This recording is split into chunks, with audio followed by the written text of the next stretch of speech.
Stop talking about comic books or I'll kill you. I don't care if the Hulk could defeat the man. Hey there, comic fam. Bullseye Bob here, and welcome to Everything Comics. And of course, welcome to another episode of Having Comics with Your Coffee. And as you can see here, I have a guest today, one of my good friends, Sam from Sam's Tangled Web. Hey, how you doing? Why don't you say hi to everybody, Sam, and let them know about your show. I'm Sam from Sam's Tangled Web, and I've been doing, YouTube videos for quite a long time. Quite a long time, yeah. That's right. Yeah. He's an old pro. I try to be. Yeah. Well, awesome. Well, thank you for coming on the show today. Yeah. Of course, Sam, he lives here in Portland as well, and like I said, really good friend, and I thought it was about time we had him on. So very, very excited about today's show. Great. So hope everybody's been doing great. Of course, we're knee deep into the holidays. We're only a few days away from Christmas, and look, we got Portland at, what is it, a little past 6:30 in the morning. Yeah. It's rainy outside, Yeah. but we got our new comics this week, folks, and so we're ready to go. Already.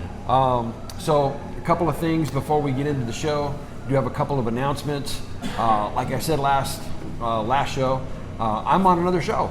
I partnered with my good friend Bueller from Comics and Bueller, and he has his show called The New Coffee and Comic Show. And this is really, really neat. We have some coffee, and we talk about comic books. And one of the great things is we always have a question of the week, which comes out on his preview video, which comes out every Wednesday. And then on the following Monday, we get together and we talk about that question. And it's just been a really great format. You don't want to miss this week's episode. The question that we have this week is, and it's a fun one. Oh, yeah? Are you a Rob Liefeld fan? Yes or no? And that question had to come straight from Bueller, right? There's some heated opinions about that one. Absolutely. So, go to Comics with Bueller, tune in. It'll drop at 5:30 in the morning Pacific Standard Time on Monday. And come check us out. It's a really great show. So there's that. And then the other thing I wanted to mention is that so next week we'll have a normal show, which would be Saturday the 28th, I think it is. Let's see, Wednesday's Christmas. Yep. So 28th. 28th. So Saturday the 28th we'll have a normal show, but the following weekend, Saturday, January 4th, there will be no show. Taking that weekend off, spending time with family, but we will return the following week at our normal time, which would be Saturday, January 11th, and that takes us to our next announcement. And they just announced yesterday that the Image Comics executives, the signing is back on, Sam. Yes, I'm so excited. I am too. So that's at I Like Comics in Vancouver, Washington. It'll be on Saturday, January 11th, between 11 a.m. and 2 p.m. Pacific Standard Time. This is going to be an amazing event. We have, look at the photo bomber in the background. Are you seeing this? Bueller from Comics and Bueller. What's up, buddy? Come on and enjoy the show. How you doing, man? Good. Come pop in the middle of us, man. Look at this. Yeah. Folks, we have a special surprise today. Our good buddy Bueller has joined the show. It'd be a triple round table. And so I'm going to take this off for a second. Say hi. Hi, I felt like paying for coffee this morning, so I came here. All right. So, folks, that's awesome. That's an awesome treat to always have Bueller on the show. So as I was saying, executive signing from Image Comics, Saturday, January 11th at I Like Comics. Todd McFarlane's going to be there. Mark Silvestri, Eric Larson, Kirkman. Yeah. They're all going to be there. It's going to be an amazing time. If you're in the area, come join us. Come say hi. But it's going to be an awesome time. So, time to get into today's show. And of course, Having Comics with My Coffee. This is the show where we get together at a local coffee shop, talk about the comics that we got this week, and have some great coffee. And we have a good time, right? Definitely. So today I am having a I got myself an Americano with some sugar-free sweetener inside of it. Very good. Sam, what are you drinking? Just a regular coffee. Just regular coffee. There you go. Yeah. Bueller, what are you drinking? I had to pay for it. Hey, that's a hallmark of a good coffee if you had to pay for it. But as always, folks, we're coming to you live and in living color from the Refuge Coffee House, which is at 9217 Southeast Foster Road here in Portland. If you're ever in town, come check them out. It's a great place to have a cup of coffee. Let me know if you're going to be there. I'll come down, have a cup of coffee with you. We'll sit around, talk comics or whatever you want to talk about. But just say hi. So anyway, here we go, folks. Going to get into our show today, and we are going to review our comics from this week. And Sam, why don't you go ahead and go first? Okay. What is your first comic this week? My first book right here is Avengers 28, and this is part 2 of this Star Brand Reborn. You've got Jason Aaron writing and Ed McGuinness doing the art, and it's just pure action and craziness with this book right now.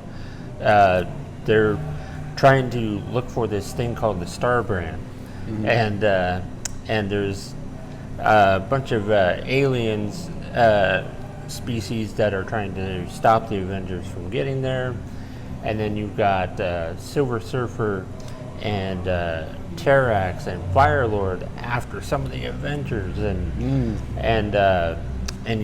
you've got Thor turning into a brood right there.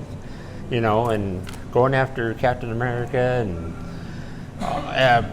all kinds of craziness is happening. Wow, sounds like it. So you got like a bunch of the old Heralds of Galactus inside of there. Yeah. Ghost Rider goes against Silver Surfer. Wow. The new Silver Surfer, because his powers kind of changed up during the Silver Surfer Black, so they kind of have a tussle, and it gets wild and crazy. Wow, that sounds like a great book. I mean, Yeah. I've been reading Avengers lately.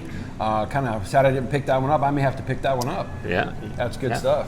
Have you read that one, Bueller? No. You haven't read that one? Okay. Man, it's good to have you on, man. Yep. Yeah. Good to be here. So I'm going to do something a little bit different this week, folks. I have to say, there was a ton of stuff that came out this week, probably more than you ever should get in a week of comics, because it's just way too much to buy. I don't know about you, but I'm on a budget, and I can't buy more than a few books a week. So very difficult to pick what to actually review. I'm going to actually just review only Black Label stuff today, because it was really good stuff.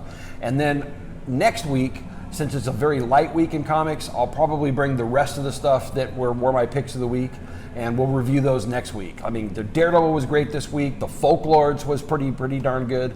And there was just a smatter. The Marauders, there was just so many books that were really good this week, and I'll probably end up reviewing those next week, because this week I'm going to go knee deep into the Black Label, folks. And so my first book is, and these are all the magazine prestige formats. My first book is Harleen, and I got to tell you, these magazine format books are just beautiful. So in this particular book, it's pretty darn action-packed.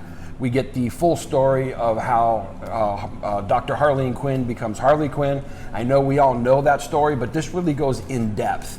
It gets into her psyche, it gets into her mind, and it gets into the progression of how she can go from this doctor who just wants to help people to sinking into madness and falling in love with the clown prince of crime, the Joker.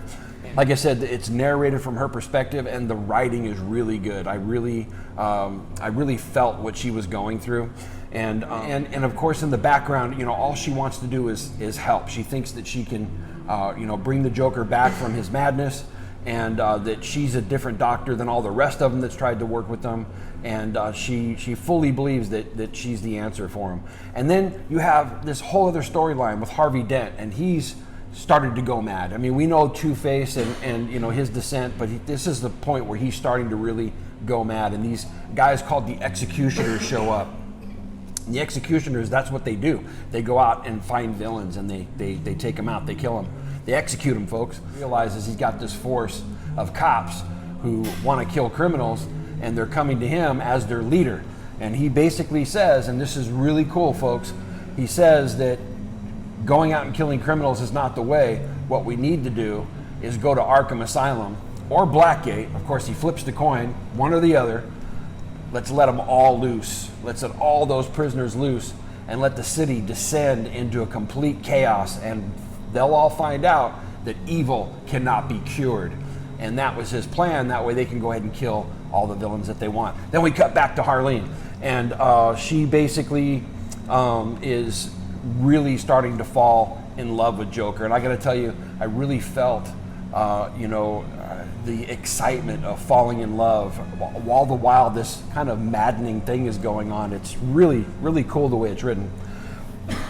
So anyway, what ends up happening is Harvey Dent knows the executioners. They go to Arkham Asylum, they break in, they start letting everybody out. I gotta tell you, there's some cool action scenes inside of this. Killer Croc is eating people. It's chaos inside of this place. It's pretty awesome.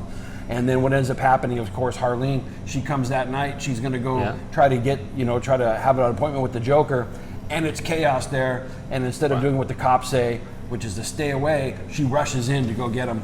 And in the midst of it, she sees this guard that was kind of mean in the beginning. He's got Joker pinned.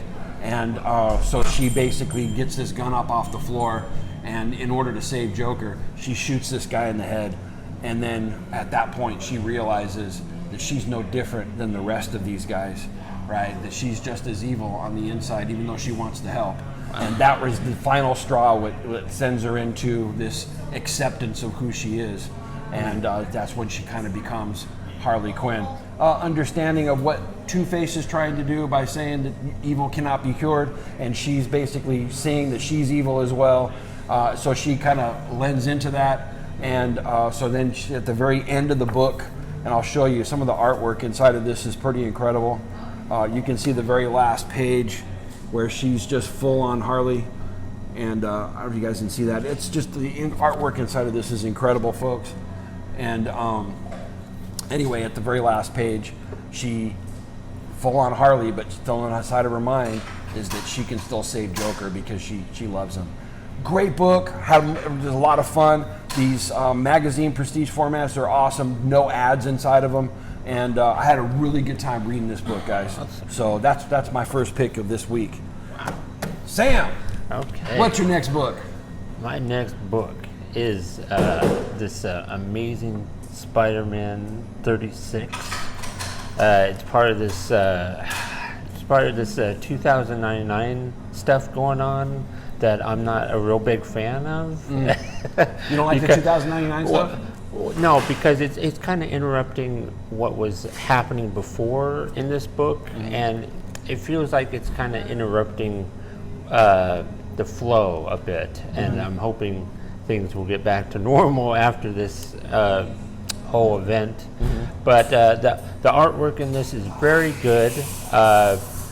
You've got Spider-Man going against Dr. Doom, and he's trying to figure out a way to defeat Dr. Doom, or at least let him know, hey, there's some stuff going on. This lady is trying to manipulate you into destroying the city and stuff like that, and finally he is able to talk Dr. Doom from basically killing him and stuff, and it gets crazy, and I'm hoping that we get some good ending to all this 2099 mess. Yeah, so. Well, you just want it to be over, it sounds like. Yes, I do. Well, you can't beat that. You got Spider-Man, you got Dr. Doom. Yeah. And I mean, I've never been a fan of the 2099 stuff. Yeah. I do like Miguel O'Hara. I think that costume is incredible. Yeah, I have no problem with him. But all the rest of the 2099 books back in the day, I never really got into. And so I... Well, Ravage. Ravage? Stanley wrote the first 7 issues of Ravage. Is that another 2099 book? Yeah. See, after the first couple, I never got. So, and you're saying that was a good run? At least those first 7 or so, yeah. But after that, it gets rocky. So. Bueller, you got an opinion about that? Nope. All right. All right, well, that's something I'll have to definitely check out. I love going back and reading old comics. I do have the Marvel Unlimited app, so that gives me a chance to be able to go out and do that without having to buy a whole set. So I'll have to check that one out. Cool. So awesome book, man. Thank you for reviewing that one. My next book, also magazine prestige format, Black Label, we have Wonder Woman, Dead Earth. I got to tell you folks, this was such a fun read.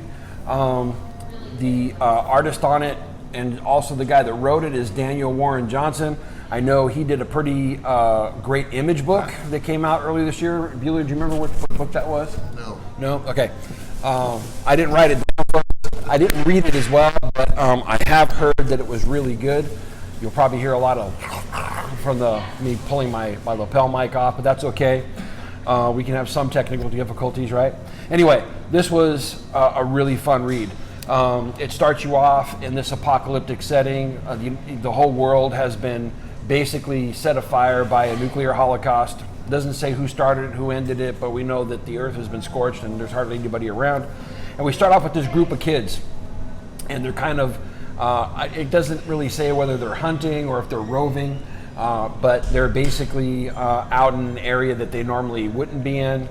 And this creature called a Hydra, or I'm pretty sure they meant Hydra, but so this Hydra thing attacks them, and they're trying to get away from it, and they battle it left and right. Next thing you know, they ended up falling through this hole, which drops them into this cave. And by dropping into the cave, all this rubble comes down, and in this cave is a Diana Prince, Wonder Woman, who's been asleep for years. We don't know why she's been asleep, how she got into this cave. She's in kind of this tube-looking thing.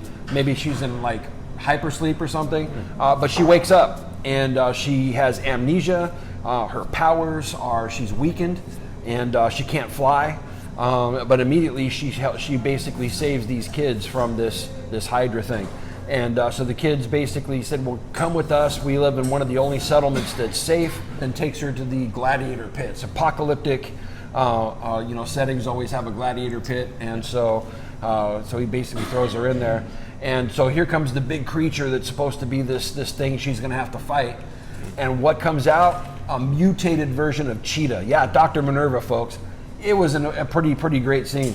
Let me see if I can pull that one up. She was just kind of freaky looking. I think her arm is basically looking like a cheetah. I don't know if you guys can see that.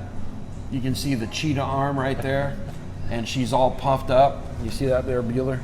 Anyway, she comes out, and it's like, it reminded me of Thor Ragnarok when the Hulk's about to come out, and he's like, hey, I know him from work, Anyway, here's Cheetah, and she's happy to see her. And they start fighting a little bit, and then Minerva realizes it's Diana, and they stop. And it seems like Minerva is happy to see her because she's been used as this gladiator pawn for so long. And then right when they're about to kind of reconcile, they hear these horns go off in the background. And off in the distance, there are thousands upon thousands of these big Hydra creatures that she fought in the beginning are going to come attack the compound. So it's like the battle's on, folks. And anyway, long story short, what ends up happening is that Diana ends up fighting for this compound. They ask her why. Why would you do that when we betrayed you? And she said, because you have to know I love you. And that's just the crux of who she is. It's not about, falling in love with anybody. It's the love of humanity. It's what she saw in Steve Trevor's eyes when she first met him that made her fall in love with the human race and why she wants to help them. Basically wins the day, and at the end of it, you have her going over to Minerva, basically gonna take up this conversation like, we're here together, and Minerva can't handle it, and she pushes Diana away and she runs off, and that's kind of where they end it. We'll see where they go in book 2. But this prestige format, I really liked it. I did not like the artwork inside of this.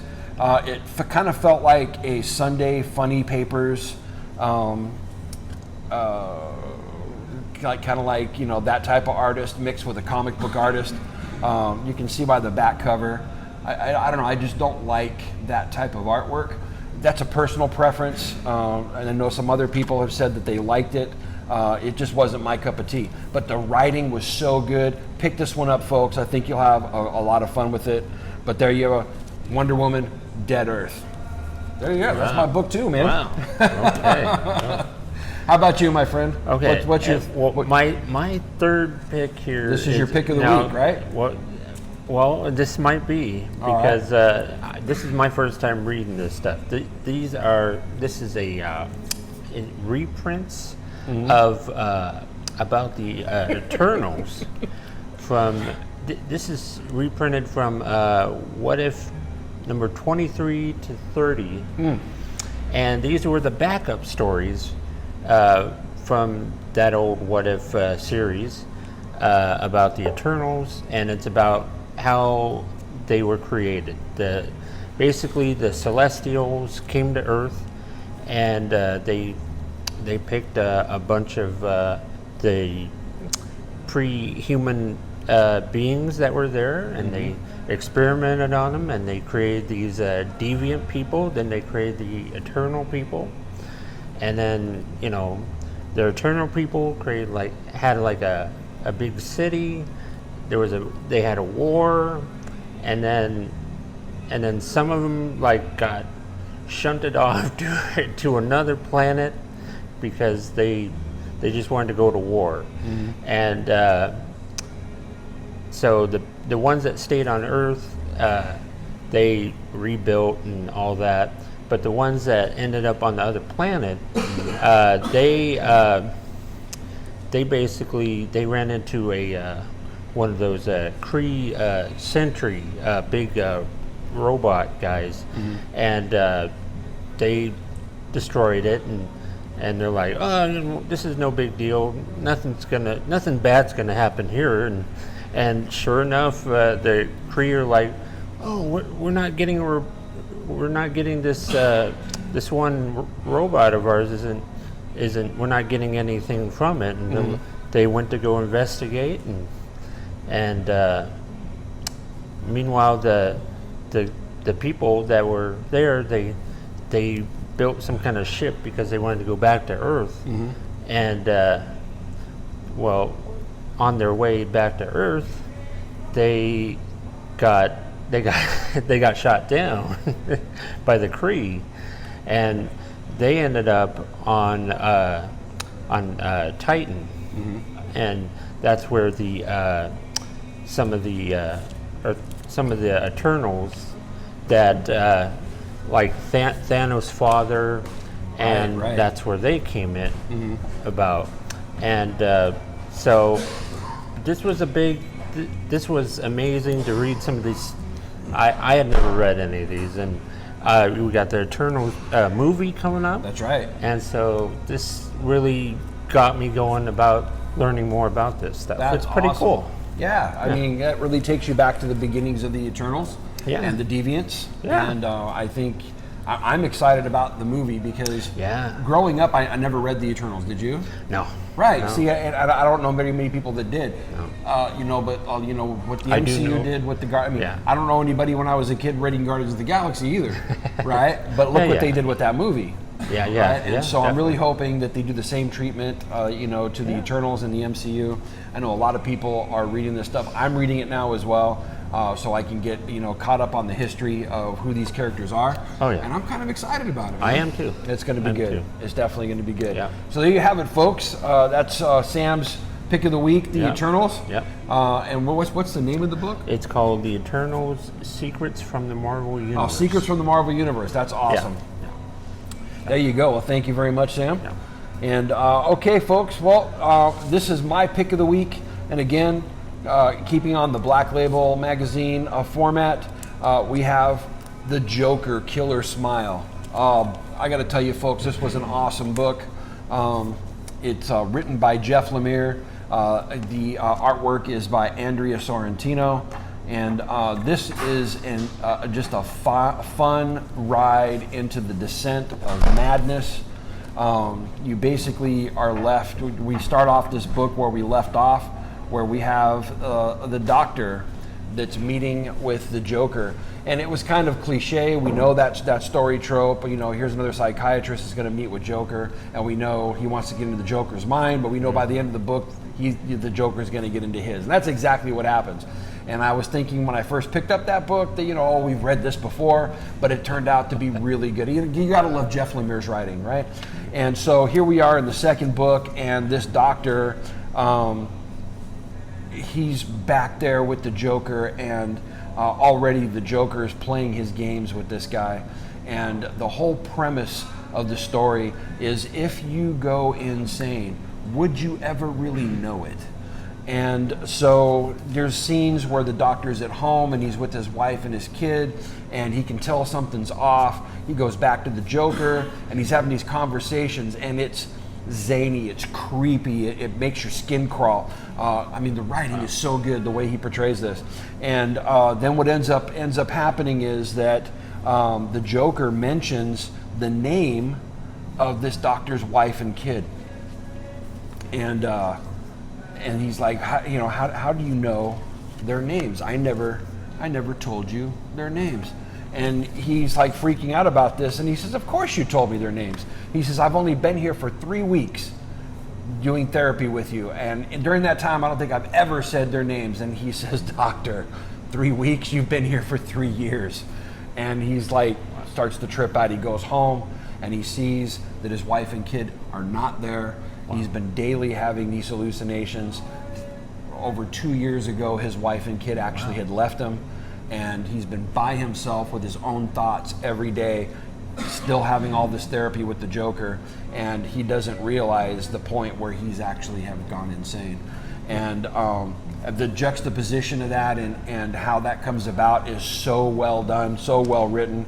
And by the end of the book, he goes down into his office, and there he is, folks. He's putting on the Joker makeup himself, and the Joker has basically transformed this guy's mind into madness, into basically him, folks. Great story.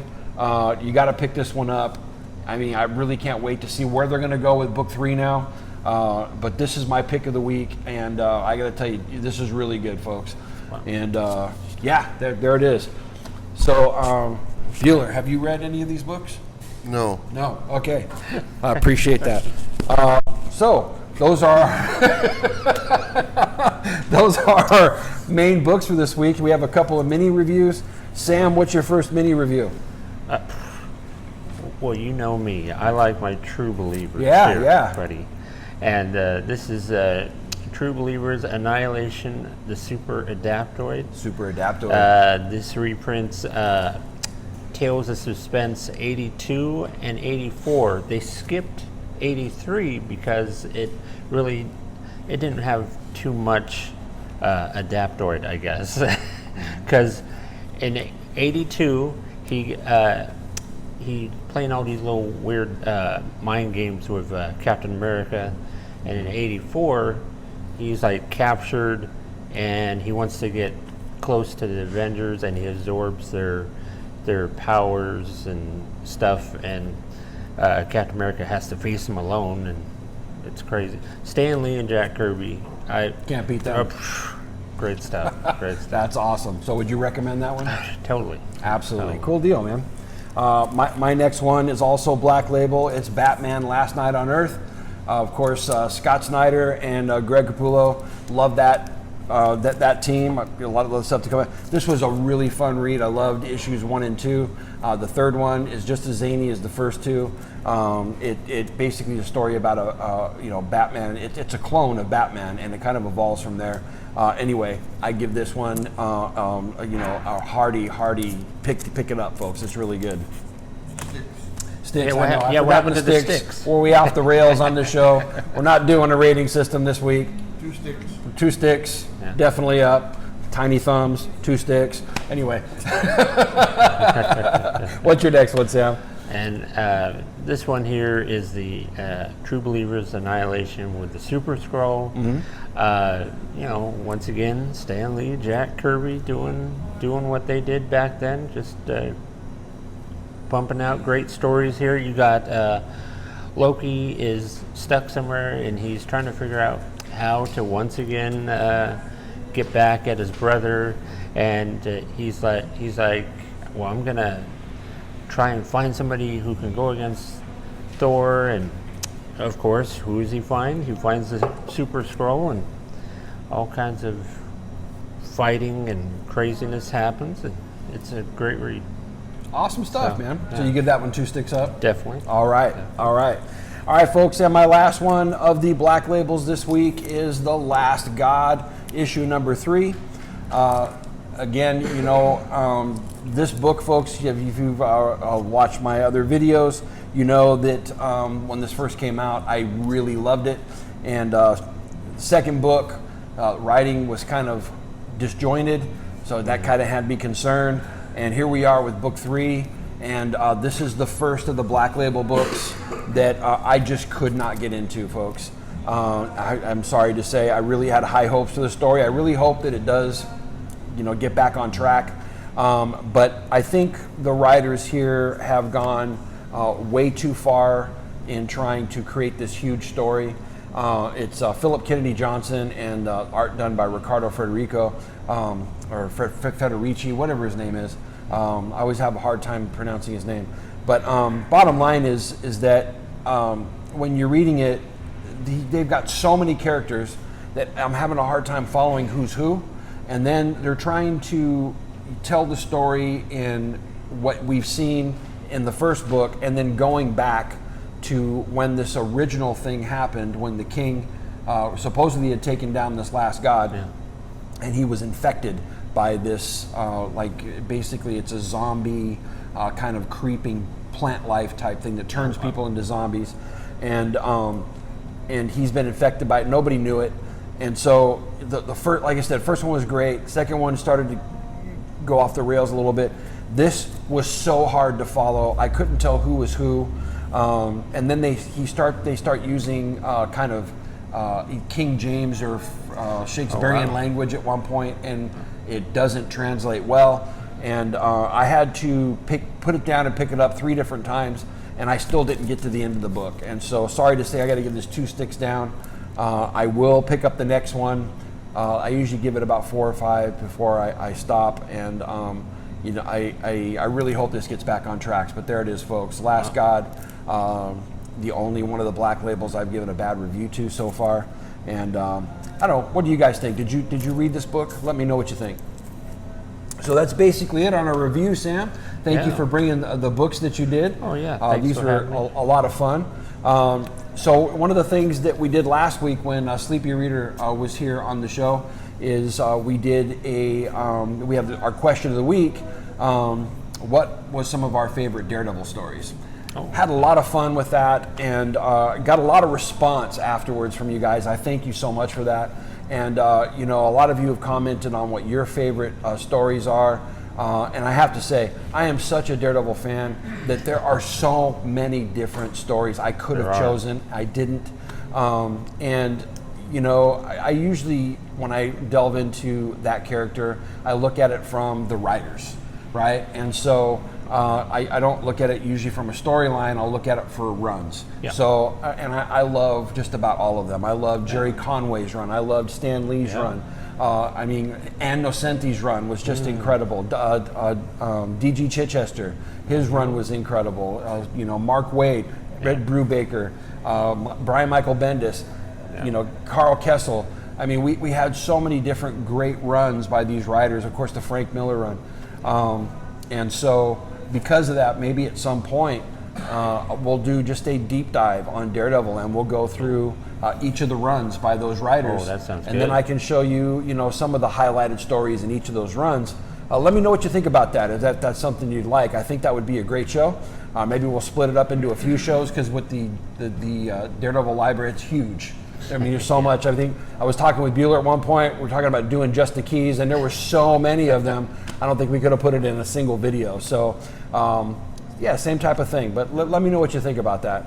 But out of that, there was a question this week. It came from our good friend Two Gun Pedro. Pew pew. Oh yeah. There you go. And his question was, out of the Daredevil books, what grails am I still looking for? And so I know Daredevil's my favorite character. Yeah. And Sam, your favorite character is who? Is Spider-Man. Spider-Man. See, there we go. Yeah. And Bueller, who is your favorite character? Wonder Woman. Wonder Woman. All right. And so what we're going to do is I'm just going to tell you what grails I still need in my Daredevil collection. And Sam, if you can let us know what grails you're still looking for. Sure. And then Bueller, if you can let us know what grails you're looking for in the Wonder Woman collection. Yep. Yeah. That'd be great. So Sam, in the your Spider-Man collection, what grails are you still looking for, my friend? Oh gosh. There's so top three or four. There's so many. Spider-Man 100, 300, probably be a good one. Yeah, first appearance of Venom. Yeah. Mm-hmm. After that, I don't know, 50. Probably. 50? Probably first appearance of Kingpin. Kingpin, yeah. Yeah. You know that one. I do know that one. So yeah. How about Spider-Man 129? Do you have that one? No. First appearance of Punisher? That'd be a big one to get. That's another grail. Yeah, there you go. I know a lot of people always look for Amazing Fantasy 15 and Spider-Man number 1. Of course, if you got an extra $125,000 laying around. I did get the facsimile here a while back. So you do have Amazing Fantasy, you just don't have an just original. Not the original. You know what? Sometimes that's the next best thing, right? Yeah. I mean, I have a facsimile version of Hulk 181. Did you get the Daredevil 181? Yes, I did get the Daredevil, but I also have Daredevil 181. I bet you do. There you go. So Bueller, how about some Wonder Woman grails you're looking for? Giant size X-Men number 1. There you have it, folks. The best Wonder Woman grail you can be looking for. Okay, so my grails that I'm still looking for is there's not many left that I have to get. I do have a lot of the run that I'm still looking for, having fun doing that. But as far as grails or keys, issues 1 through 7, I don't have those. Really would love to get 1 through 7. And then out of Frank Miller's run, I still don't have number 159 and 160, which is Frank Miller's first time writing Bullseye. And those are both really good books, key books, and I haven't got those yet. And so those are the grails I'm still looking for in the Daredevil collection. I pretty much have all the rest of the keys, but I'm still collecting a lot of the runs itself. Like I got a lot of holes in my 1 through 100 run, and then I think I got most from 300 on, but I still have a lot of holes in my from 100 to for 200 to 300. From 200 to 300, somewhere like that. Anyway, I still have a lot to pick up, folks. But there you have it. Those are the grails I'm still looking for. And then, so that right there is our show, folks. Thank you for coming and hanging out with us, talking some comics. And Sam, why don't you let everybody know what's going on with your show, and then, of course, the show that you have with Bueller? Well, you can always find me at the over there at Sam's Tangle Web, and I'm trying to put out some videos here very, very soon. I've been kind of taking a bit of a break, and on Wednesdays though, I'm always doing a video with this guy right back here, the BS show. So yeah, the BS show is probably one of my favorite parts of the week. I have so much fun watching that show. It seems like a lot of people seem to like it, I guess. Yeah. And that show is on Bueller. Tell us what that channel is. It's on the Nerdy Dirty with Travis T and Sam Tangled Web. There we go. On both those channels, folks, go check them out. Give them a like and subscribe. It's a great time. You'll have fun with it. But there you have it, folks. Thank you for tuning in today. Sure. Why don't you go ahead and... I think it's great that Bob had Sam on, and Bob only showed DC Comics the whole time. We all know how Sam loves DC books. Absolutely. And I had to do a little, Sam, I love you. You know that. You gotta level it out. That's for sure. Bueller, why don't you tell us what's going on in your show here lately? I guess we're making a video today, and it'll be out on Monday. Absolutely. Looking forward to that. There we go. Awesome stuff. And so, we have a lot of stuff in store. I'm really excited about this next year. 2019 was awesome. I got to meet these two guys. We got to start this show. A lot of great comics came out this year, but I'm really looking forward to 2020 and all the great things that we have in store. The Comic-Cons that are coming up. There are some new shows that we're going to be rolling out, and I'm just really excited about what this next year is going to hold. And so thanks for tuning in, folks. Remember, always support your local comic shop, and Excelsior.